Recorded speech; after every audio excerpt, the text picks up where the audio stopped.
नमस्कार. उजनी व वीर धरणाची तसेच निरखोऱ्यातील धरणांच्या आपण 3-4 वर्षापासून अपडेट घेत आलो आहोत. त्या अगोदर आपणास एक विनंती आहे, आपण चॅनलला सबस्क्राईब केले नसेल तर सबस्क्राईब करावं.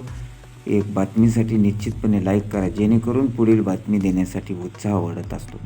तर वीर धरणाबाबत जर पाहायचं म्हटल्यास, वीर धरणातून 25 तारखेला म्हणजे काल रात्री 8:30 वाजता वीर धरणाची पाणी पातळी नियंत्रित करण्यासाठी धरणाच्या सांडव्यावरून विसर्ग कमी करून तो 4,613 क्युसेक्स व अतिवाहकाद्वारे 1,100 क्युसेक्स असा एकूण 5,713 इतका करण्यात आलेला आहे.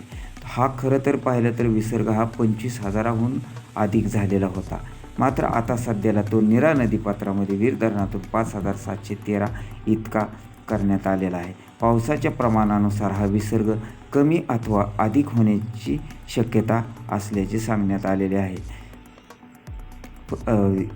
असे परिपत्रक कार्यकारी अभियंता नीरा उजवा कालवा विभाग फलटण यांनी काढलेले आहे.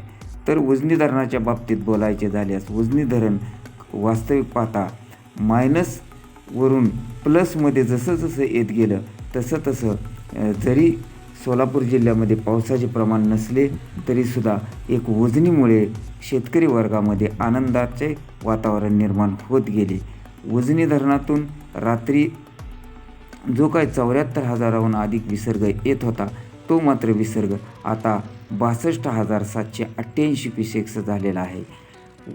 मात्र उजनी धरणाची पाणी पातळी ही 80.63% झाली असून उजनी धरणातून सीना-माडा योजनेत 280, दहेगाव 90 क्युसेक्स, बोगदा 900 क्युसेक्स व मेन कॅनॉल 2,000 क्युसेक्स असा एकूण विसर्ग आहे.